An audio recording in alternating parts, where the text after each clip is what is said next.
Good morning, friends. Welcome to the Wednesday LiveStream from dulcimercrossing.com. This is archived here on Facebook, as well as our YouTube channel and our Vimeo channel as well. And today I'm going to be doing something a little bit different than we've done before. Let's turn you off over here so that, there we go. I can see the chat.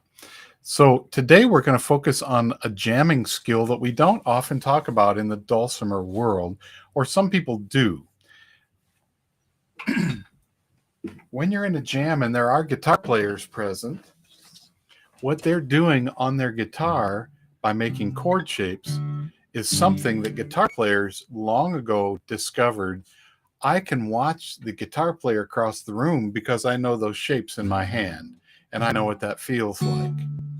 But you know what's also true? Dulcimer players are people who read things, learn things, and can read guitar chords.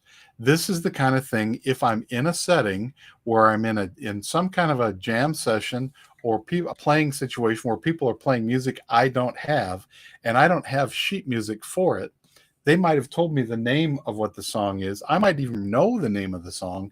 I might know some of the chords, but I might be confused about what happens when. And one of the things, this is one of my survival skills, one of the things I do is look across the room and see who's playing guitar chords, because they will be a good clue for what I need to do on my instrument, whether it's hammer dulcimer or mountain dulcimer or dulcibro. So I want to give you, this is a chance to take some quick looks at what are some familiar chords that show up in different ways they get fingered. Now I'm talking about things that are in the first position. There are bar chords and things that I can read when other people do because I play bar chords and I've done this for a long time. But it's a lot easier for me, whether I'm watching someone on the mountain dulcimer or someone on the hammer dulcimer. If I can see where they are in their instrument, I have a better chance at figuring out what they're playing. Doug, you're saying you can hear the guitar chords better compared to most other instruments. All right. That's one of those good things to know about what you can discern. The first one I want to talk about is the G shape, which stretches all the way across the instrument at the 3rd fret. 1, 2, 3. Here's the nut, just like on a mountain dulcimer, or it'd be the edge where the string starts vibrating on a hammer dulcimer.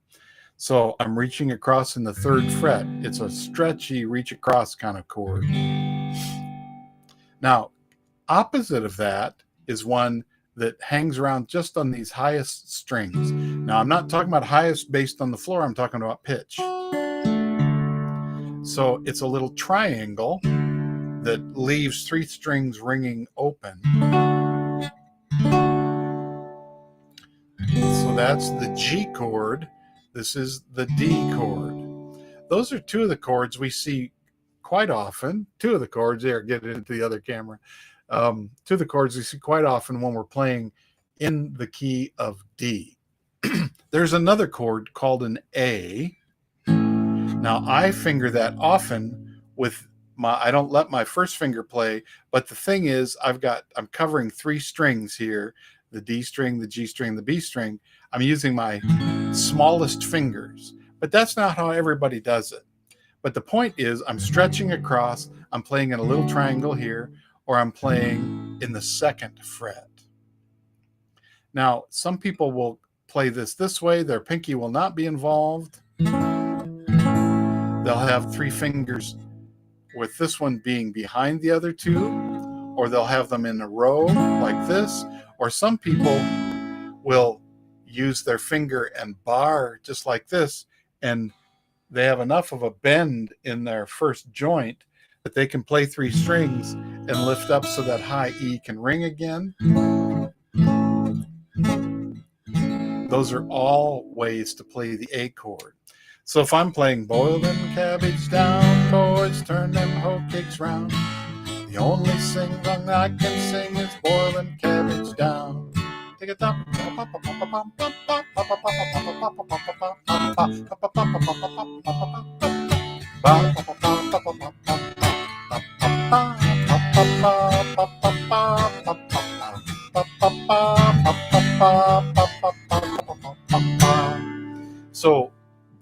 Cabbage Down and Soldier's Joy are two very common songs that people will play on dulcimers. And if I know that this is a D chord and it's going back and forth between the D and the A lot, well, I may not be able to remember which is which. But if I remember, well, this chord didn't come until later, that's the G, the stretchy one. Here's the tight one. Here's one on the same fret. Those are all, to the extent that I can see what someone's doing across the room, or I position myself in the jam, if it's an unfamiliar group and I don't know what the songs are. This happened when I went to the Everett Fun Fest in Michigan, which is the largest gathering of hammer dulcimer players and enthusiasts that I know of in the world. And it's basically a club meeting for the original Dulcimer Players Club. It always happens in July, and they're back at it again this year. I think it's the third week in July is the official time, but like a lot of festivals that attract retired folks, they will come many weeks early and start camping and having fun ahead of the festival. Anyway, I would be sitting, it was unusual to me to be in a group where people didn't call out the names of songs and they didn't say what key it was in. That's the jam etiquette that I was raised with. But here was a club meeting, which are people that, get together regularly in the state of Michigan. It looks like the mitten. There's the way you can see it. So it looks like the mitten. Or is it this way? I can't remember. But we'd be meeting right up about in here. And as soon as one song would get done, someone would just start playing another song. And they wouldn't tell you the name. They wouldn't tell you the tempo. They wouldn't tell you the key. And everybody else goes, oh, yeah, and they'd start joining in too. When that was done, everybody'd laugh and talk about how good that one was until someone just started playing another one. And there was no going around the circle. There was no talking about the tunes for the most part. It was play tunes, socialize, play tunes, socialize, but with nothing connected to the tunes. Now, some of those tunes were ones I knew, and some of them were ones that I didn't know but had heard before, and several were ones I'd never heard before. So one of the things, and I was playing my hammer dulcimer. One of the things I started doing is looking around to see, is there a guitar player in this place? Because I couldn't always see where the people, what they were doing. Yeah, in crowd jam. Quite in. And it wasn't my job to critique them for their way of doing it. It was my first time being there. And I realized, well, this is a club meeting and these people play together all the time. I'm the outsider. I'm the interloper, and that's okay. I'll just figure out how they do things here. So I started looking for, is there a guitar player around here? And there are a lot of guitar players at that festival who also like to play the same music. So I try to find someone who is playing open position chords, which means there are several strings ringing, not bar shapes where they're playing up the neck in some way. And I would watch and say, oh, yeah, it looks like we're in D here. And there were not fast changes.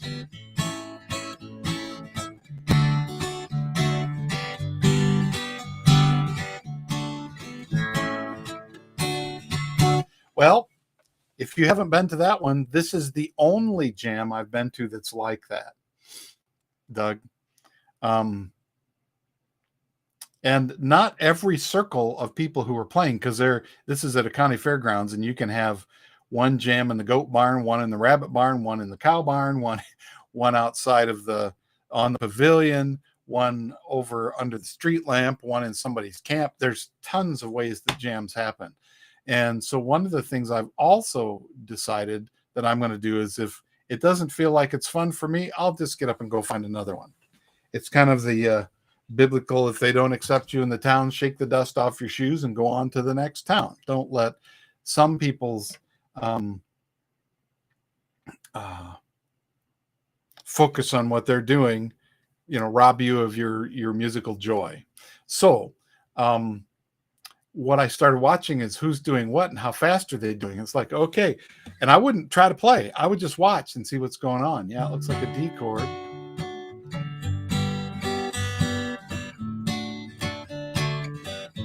And in a mountain dulcimer world, sometimes those are all the chords you need to know.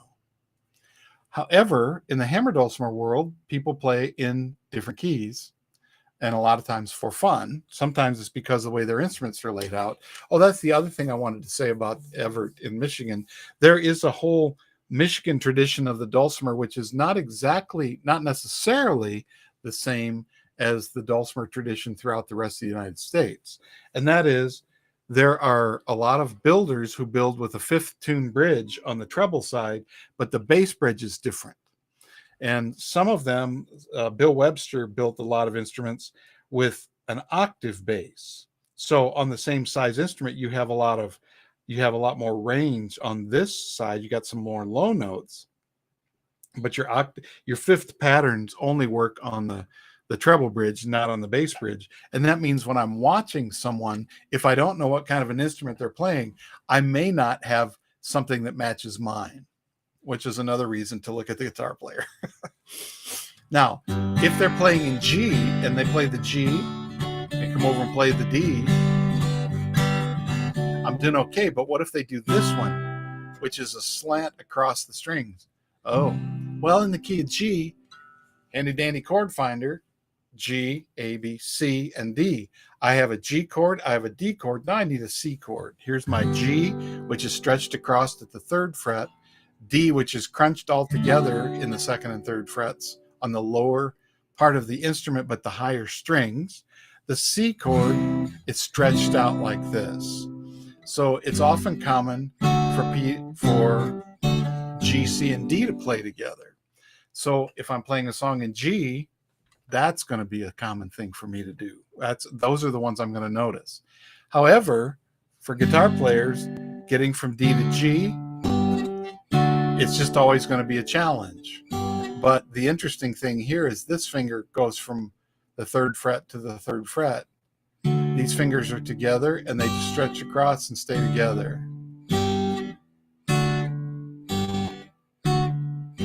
But when you're going from G to C, that's a whole shift like this. And so here's one of the things you need to know. There are some players who will play their C chord. They might anchor their pinky on the high and they don't lift it up.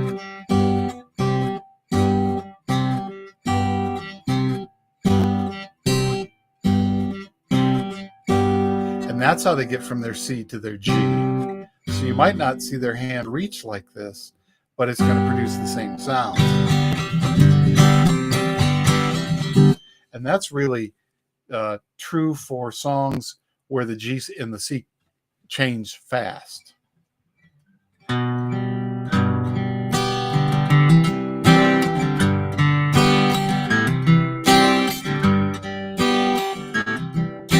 Now this isn't a fast, this is John Denver's Sunshine on My Shoulders. Sunshine on my shoulders makes me happy.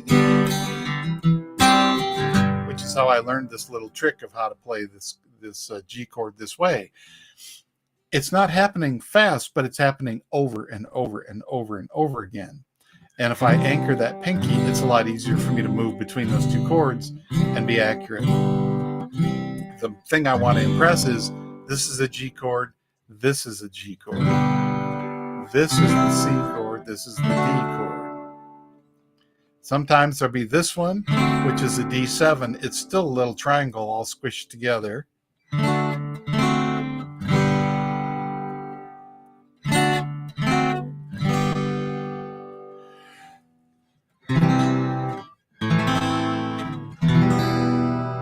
There are two more that I want to call to your attention right now, and that's the A minor, which is a lot like C, but it's again a triangle. A major is crunched together in the 2nd fret like this. A minor is a little triangle. So if I may not be able to tell if it's A major or minor, but I notice, oh, they're all kind of in the same place, and what I'm playing doesn't match what they're doing, try the other one. Trying to set things up to be binary so we can make those choices. Is it this or this? An E minor, which is just 2 fingers on the lower string. They're up from the floor, but the lower string's in pitch. Sometimes played with these 2 fingers, sometimes played with these 2 fingers.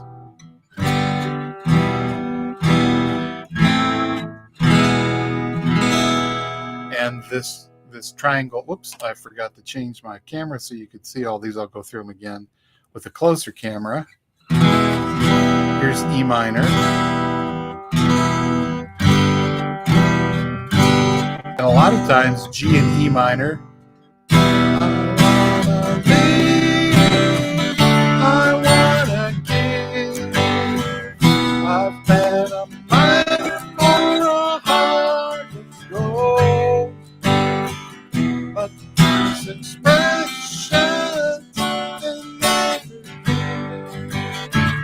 they keep me searching for a heart of gold, and I'm getting old.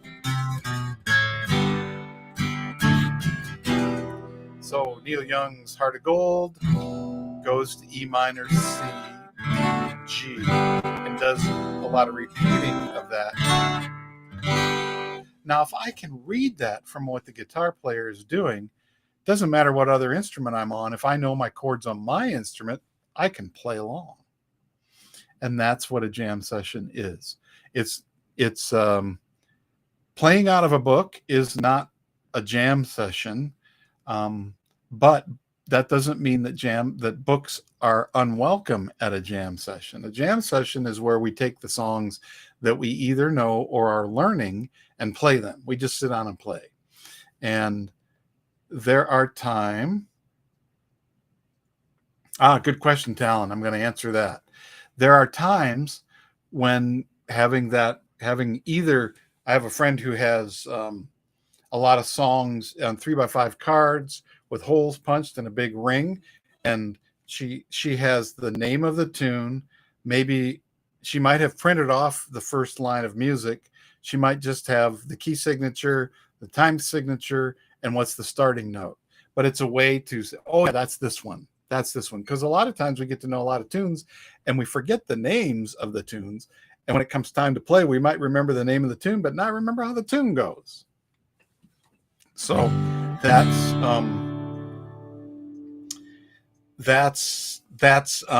what those are. Visual cues can be very helpful for. Now, you may say, I can't play it without the written music in front of me. And I've heard this. I've been that person, and I've heard it so many times, and that may be true. But I submit that you can also surprise yourself with joy when you find out you don't have to have the paper there in order to play everything. There are some that you may, because they're very complicated, but there are some that are not difficult to do that. Now, Talon's asking the question on the mountain dulcimer, and let me move this camera over so I can demonstrate that, because I'm tuned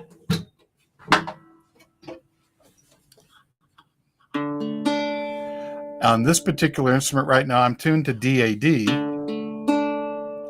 I can play my D chord, which is a 200 or a 002. I can play my G chord, GC or GB 310 or 013. I can play my A chord, 101, or my 124, or my 421, or my 444, or my 446.5. There's all these voicings I can play. Now, when I was talking about playing G, we have a song in G. We do not need to change tunings in order to play. There's two reasons why we don't have to change tunings to play in G. One is we have a G chord here. We also have a C chord here at 643 or 666 or 668 or 866. Those are all C chords. So if I'm playing the song in G, this is that 355 or the 533 or the 335. Boil them cabbage down, boys, C chord 346. Turn them hoe cakes round. The only song that I can sing is boil them cabbage down.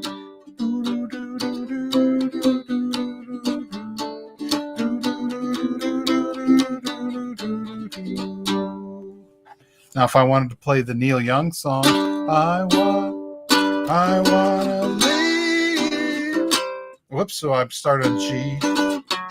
I wanna leave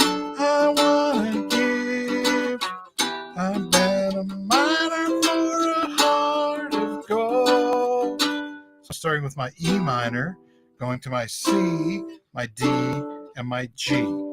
Now this instrument has a 1.5 frets, so my E minor can be leave. I wanna give. I bet a minor for a heart of gold. So I can use the 1.5 as another way to play a C chord. D and G are two tunings or two song keys that I have all the notes I need. Now, if I want to play the melody for it, D, A, or D, E, F sharp, G at the 3rd fret, G, A, B, C, D, E, F sharp, G.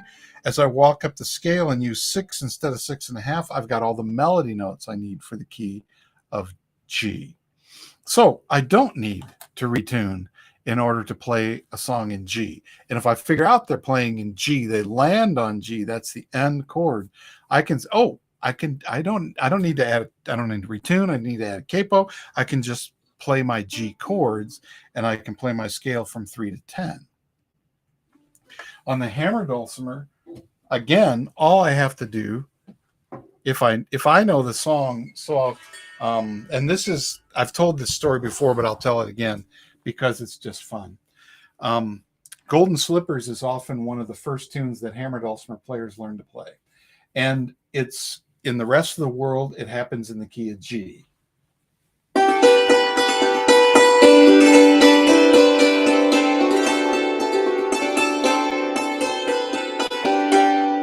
Now, I learned it in the G box, which is this box, this box. So I learned it between here and here.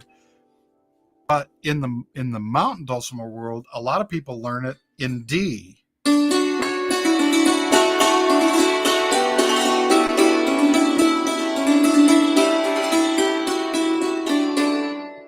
So they're playing it in this box and this box together. So when my buddy Vi Wickham and I were first getting to know each other and playing some music together, we were jamming, and we were talking about we were playing some Christmas tunes, and we just started talking about what repertoire. What do you play? He plays fiddle. I play hammer dulcimer that day and mountain dulcimer. I said, how about Golden Slippers? And he said, oh yeah. And I know that lives in the key of G, and he's a fiddler, so I'm expecting him to play it in G. So I start playing it. He knows I'm a dulcimer player, and he thinks dulcimers only play in D. So he went to the D key, and we both started playing, and it was like, and we didn't get all the way through the A part, and we realized what had happened. We looked up and laughed, and then we both switched. He switched to G, and because he was in D, I switched to D. But on the hammer dulcimer, it's a matter of moving boxes. On the mountain dulcimer, it's a matter of using the chords that are needed for the key you're in. I hope that answers that question. Now, some people, it's fine to retune, and I'm an advocate of that for mountain dulcimer players because that's how the flexibility of the instrument is really demonstrated. And it's fine to use a capo. So those are all options. We can play in more than one key just by playing on our instrument in different places using what we know about the song and about the notes on our instrument and what chord shapes we use. But it's part of the flexibility. And in jam sessions, depending on who you're with, it might be in all those keys.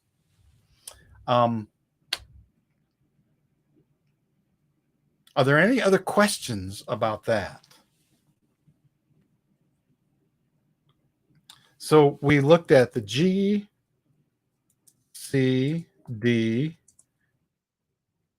A minor, and E minor chords in open position.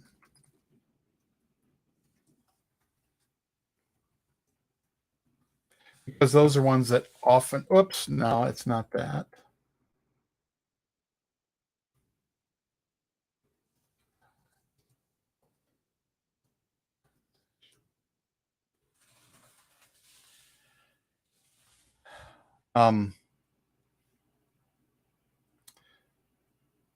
and these are jam skills. These are what I remember when I first heard Stephen Seifert was talking about learning to play by eye, ear and eye, and he was talking about watching what a mountain dulcimer player is doing and following them. And I realized that's exactly what I was doing when I was following the guitar player. And his saying it out loud was exactly what I did when I went to learn how to play live from Don Petty. I had the wonderful situation of being, he was sitting here and I was sitting here, and I could just look at his dulcimer and move my hand when his hand went up, and when my hand would go up. When his went down, my hand would go down. And I just followed his action. Now, not everybody can sit in that prime spot. Some people have to sit facing you. And in my studio, that's often sometimes the case. People are facing each other, and you have to go in a mirror image, go the opposite direction. So I go like this and you go like that on your instrument. Some people say, I can't do that. Well, you can. It may not be the most comfortable, it may not be the most easy way to do it, but it's possible. Humans are really adaptable creatures who can learn the things we need to learn. We do it. It may not be my preference, and it may not be my strength, but I'm one of those people that doesn't believe there are old dogs who can't learn new tricks, because I'm a pretty old dog. Some of you may say you're older dogs than me, and that's fine, but I've watched you learn new tricks too. So, some old dogs don't like to learn new tricks, but some of us do. Some of us do. All right. So, a couple of things to call attention to. So, let me share my screen. The Berkeley Dulcimer Gathering registration, early bird registration was extended through this Friday, so you can still save money and get the early bird registration. I'm teaching hammered dulcimer here, but I'm really excited that Thomasina Levy is going to be there, and Dave Haas, Kay Bolin from California. Lauren Devine Burnett is going to host our playing circle. Dusty Thorburn, DJ Hamoris, and Robert Retton are all going to be teaching mountain dulcimer things. Erin May Lewis is our homeroom teacher, but she's going to teach a chromatic class on Sunday. And DJ Hamoris is going to teach a baritone class on Sunday. So if you're into that, those are that's cool. This is a very community-based festival. I get to teach hammer dulcimer as well as Patty Emelot. And one of the features this time, let's see if I can find it on the schedule.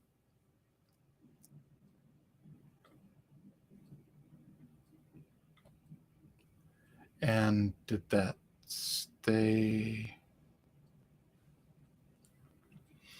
The Sunday schedule, what's really fun is in the middle of the day, we have this arranger roundtable that all registrants and concert attendees are welcome to attend.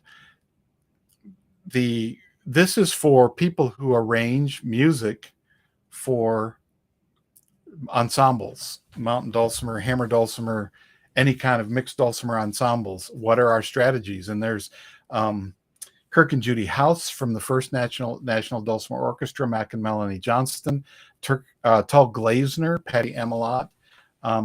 Those are some of the, and myself are some of the people who are going to be there. And Jim, well done. Way to be there and to participate in that tune when it's an unusual tune.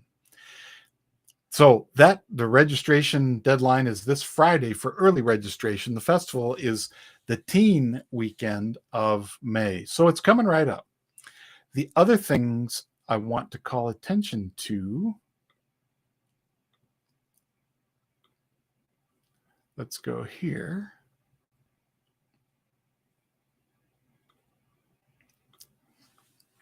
Is we've been making some changes to the Dulcimer Crossing site, and I want you to get a chance to see those. One of the things is you don't have to type in Simplero anymore. You just have to type in dulcimercrossing.com. And we've changed our menu a little bit to simplify it. We've also added some sample courses that you can see. I'm going to click on our offerings. This will take you to the page where we offer our membership, where you have access to everything in all the different ways.